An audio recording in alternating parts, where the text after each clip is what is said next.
The Three Little Wolves and the Big Bad Pig.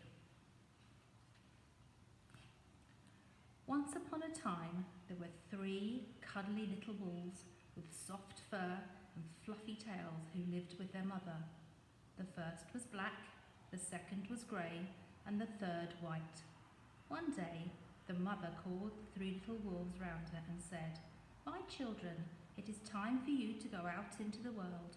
Go and build a house for yourselves, but beware of the big bad pig." "Don't worry, mother, we will watch out for him," said the 3 little wolves, and they set off. Soon they met a kangaroo who was pushing a wheelbarrow full of red and yellow bricks. "Please, will you give us some of your bricks?" asked the 3 little wolves.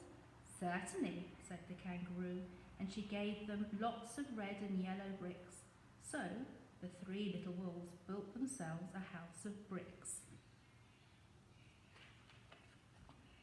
The very next day, the big bad pig came prowling down the road and saw the house of bricks that the little wolves had built. The 3 little wolves were playing croquet in the garden. When they saw the big bad pig coming, they ran inside the house and locked the door. The pig knocked on the door and grunted, little wolves, let me come in." "No, no, no," said the 3 little wolves. "By the hair on our chinny chin chins, we will not let you in, not for all the tea leaves in our china tea pot." "Then I'll huff and I'll puff and I'll blow your house down," said the pig. So he huffed and he puffed and he puffed and he huffed, but the house didn't fall down. But the pig wasn't called big and bad for nothing. He went and fetched his sledgehammer and he knocked the house down. The 3 little wolves only just managed to escape before the bricks crumbled, and they were very frightened indeed. "We shall have to build a stronger house," they said. Just then they saw a beaver who was mixing concrete with a concrete mixer. "Please, will you give us some of your concrete?" asked the 3 little wolves. "Certainly," said the beaver, and he gave them buckets and buckets full of messy, slurry concrete. So the 3 little wolves built themselves a house of concrete. No sooner had they finished than the big bad pig came prowling down the road and saw the house of concrete that the little wolves had built. They were playing battledore and shuttlecock in the garden, and when they saw the big bad pig coming, they ran inside the house and shut the door. The pig rang the bell and said, "Little frightened wolves, let me come in." "No, no, no," said the 3 little wolves. "By the hair on our chinny chin chins, we will not let you in, not for all the tea leaves in our china tea pot." "Then I'll huff and I'll puff and I'll blow your house down," said the pig. So he huffed and he puffed and he puffed and he huffed, but the house didn't fall down. But the pig wasn't called big and bad for nothing. He went and fetched his pneumatic drill and smashed the house down. The 3 little wolves managed to escape, but their chinny chin chins were trembling and trembling and trembling. "We shall build an even stronger house," they said, because they were very determined. Just then they saw a lorry coming along the road carrying barbed wire, iron bars, armour plates and heavy metal padlocks. "Please, will you give us some of your barbed wire, a few iron bars and armour plates and some heavy metal padlocks?" they said to the rhinoceros who was driving the lorry. "Sure," said the rhinoceros, and gave them plenty of barbed wire, iron bars, armour plates and heavy metal padlocks.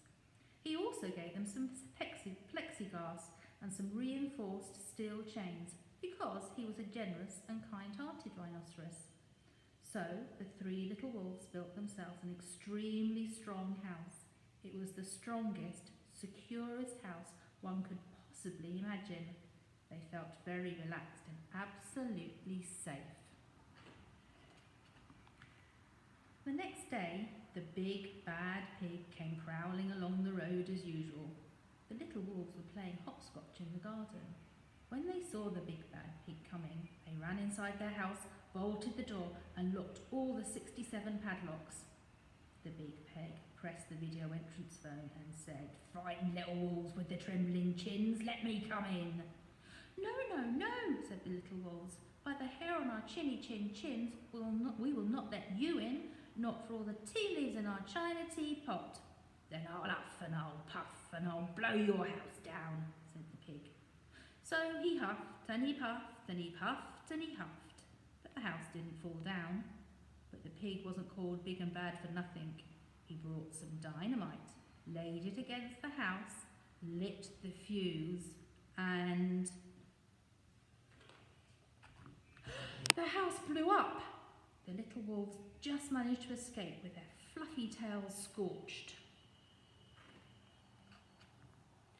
"Something must be wrong with our building materials," they said.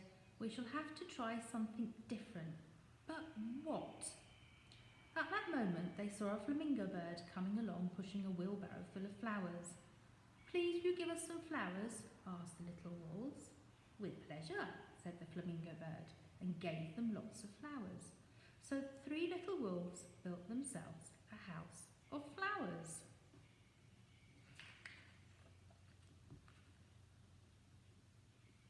One wall was of marigolds, one wall of daffodils, one wall of pink roses, and one wall of cherry blossom. The ceiling was made of sunflowers, and the floor was a carpet of daisies.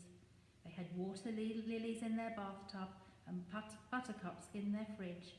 It was a rather fragile house, and it swayed in the wind, but it was very beautiful. Next day, the big, bad pig came prowling down the road and saw the house of flowers that the little wolves had built. He rang the bluebell and said, "Little frightened wolves with the trembling chins and the scorched tails, let me come in." "No, no, no," said the 3 little wolves. "By the hair on our chins, we will not let you in, not for all the tea leaves in our china teapot." "Then I'll huff and I'll puff and I'll blow your house down," said the pig. But as he took a deep breath, ready to huff and puff, he smelled the soft scent of the flowers. It was fantastic, and because the scent took his breath away, the pig took another breath, and then another. Instead of huffing and puffing, he began to sniff. He sniffed deeper and deeper until he was quite filled with the fragrant scent. His heart became tender, and he realised how horrible he had been in the past. In other words, he became a big, good pig. He started to sing and to dance the tarantella. At first, the 3 little wolves were a bit worried, thinking that it might be a trick. But soon they realised that the pig had truly changed, so they came running out of the house. They introduced themselves and started playing games with him. First they played Pig Pog, and then Piggy in the Middle, and when they were all tired, they invited him into the house. They offered him china tea and strawberries and wolfberries and asked him to stay with them as long as he wanted. The pig accepted, and they all lived happily together ever after.